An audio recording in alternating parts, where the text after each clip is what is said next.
Written by staff. Within minutes of pedaling off the asphalt and onto the red mud dirt track, I find myself on collision course with a pair of 1.5-ton zebus.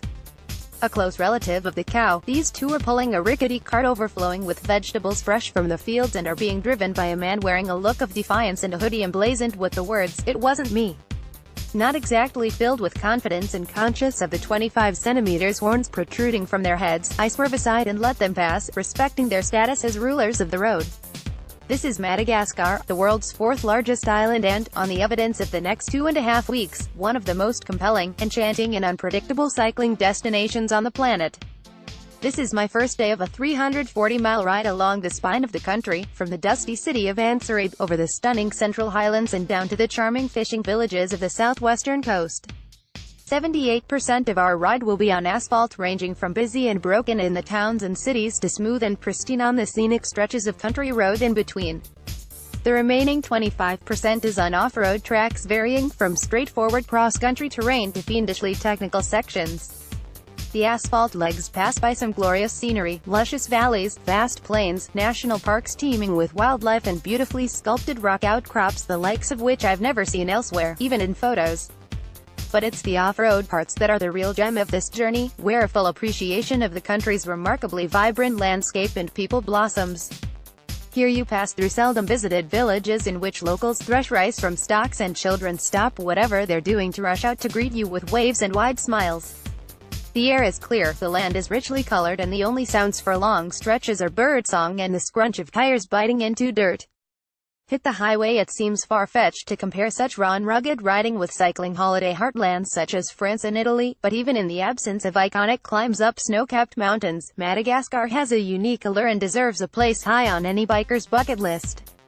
My K-adventure trip starts with an Air France flight into the bustling but undesirable capital, Antananarivo, and then a transfer to Ansarabe, which is located almost in the dead center of the country. We begin riding the next morning, slaloming our way past potholes, rickshaws and wafts of grilling chicken on our way out of the city and onto the dirt road where my encounter with the zebus awaits. We climb up to Lake Tritriva, which occupies a deep crater on an extinct volcano sharing the same name, and then hurtle back down a steep track surrounded by beautifully carved rice terraces.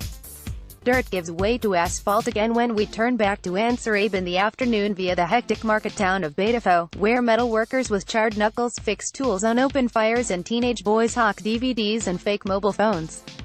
We leave Ansarabe behind for good the next day and join the 2-lane N7, the main highway cutting southern Madagascar in two from Antananarivo to the coastal town of Toliara. I expect it to be in poor condition and dangerously busy, yet it turns out to be one of the most idyllic roads I've ever ridden. Minibuses and the odd car power past occasionally, but more often than not the only traffic we have to worry about on the pristine surface are farm animals and locals trying to race us on rusting steel bikes with bundles of rice stalks roped to the back. Right on the wild side, the N7 takes us gently up to a pass and down into expansive green valley 18 miles long, where roadside villages buzz with activity and rolling green hills form a permanent backdrop. I feel sad to be leaving the valley behind when we climb out of the other end, but I need not have worried, because the road soon dips down through a dramatic grass-flanked gorge on its way to Ambositra, the city where we'll spend the night after 60 majestic miles of cycling. Temperatures have so far been pleasantly balmy, with small clusters of cloud creating some of the most photogenic skies I've seen, but thick mist rolls in the next day. We turn off the main road and wind our way down towards the tropical rainforest of the Ranomafana National Park via a 12-mile dirt road and a thrilling, twisting 6-mile descent on asphalt. Madagascar is one of the most wildlife-rich nations in the world. 90% of its native species are not found anywhere else, and Ranomafana is one of its animal-watching havens.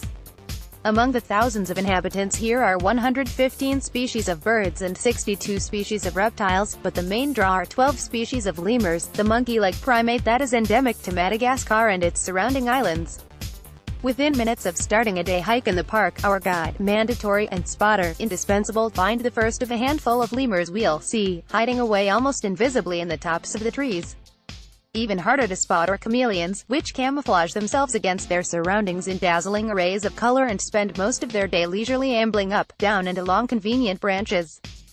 Highland fling. We're in slightly more of a rush than the chameleons, and return to the bikes the following morning to climb out of the rainforest and back towards the highlands on a scenic dirt road flanked by paddies on one side and an enormous granite crag on the other. It feels like the lower Alps, Africa and East Asia all sandwiched into one scene. The track takes us south until we reach the shores of Lake Saham, a tranquil oasis surrounded by tea plantations in the foreground and mountains in the distance. The remainder of the afternoon and evening is spent relaxing in lakeside bungalows, and the rest is very much needed, because our next day is the longest and toughest of the trip. The day's biggest challenge lies in two sections of dirt road totaling 45 miles that together wind us along small valleys, past cassava fields and through eucalyptus forest before lifting us up onto a ridge boasting sublime panoramas on both sides. Riding is scenic and varied but also arduous and exhausting.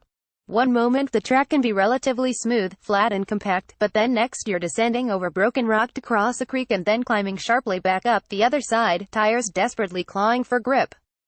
The stop-start nature of the terrain makes momentum tough to maintain, and although I love the experience and the challenge, it's a relief when we join back up with the silky asphalt of the N7 for the first time in 3 days for a final 22 miles into the city of Emblazoned.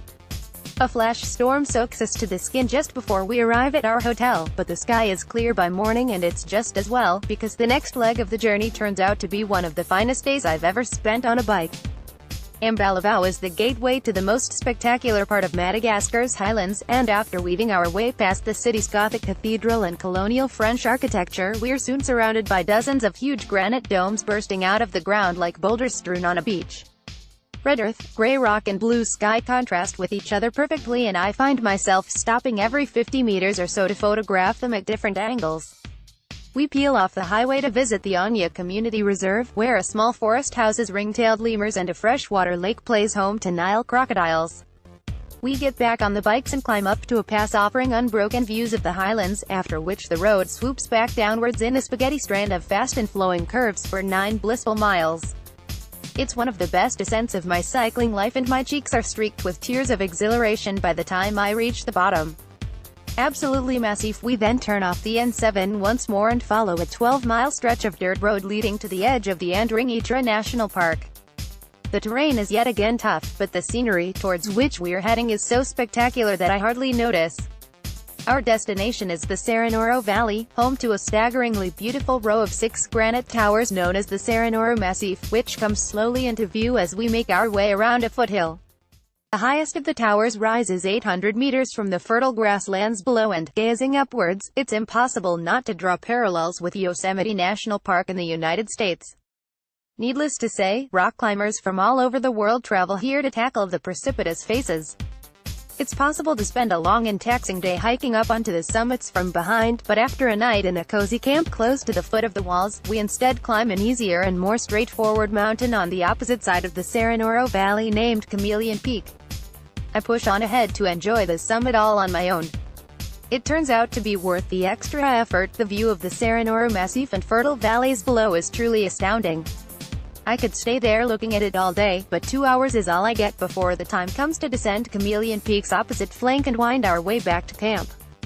We ride away from Serenoro the next morning and retrace our tire tracks back to the N7, which winds its way past yet more granite monoliths and a cluster of baobab trees on its way to the bustling town of Ihozi. We spend the penultimate day of the journey hiking in Asalo National Park, first skirting a rocky escarpment and later crossing to a vast area of otherworldly sandstone rock formations. The trail then descends down into a forested canyon home to inquisitive lemurs and spits us out by a pair of freshwater pools at the end of a narrow gorge. Jumping into the cool water is the perfect tonic to the humid heat of the canyon, and the perfect place to reflect on a journey that feels like the discovery of a secret cycling paradise. Travel info. Health. Crime is not usually an issue outside of the capital.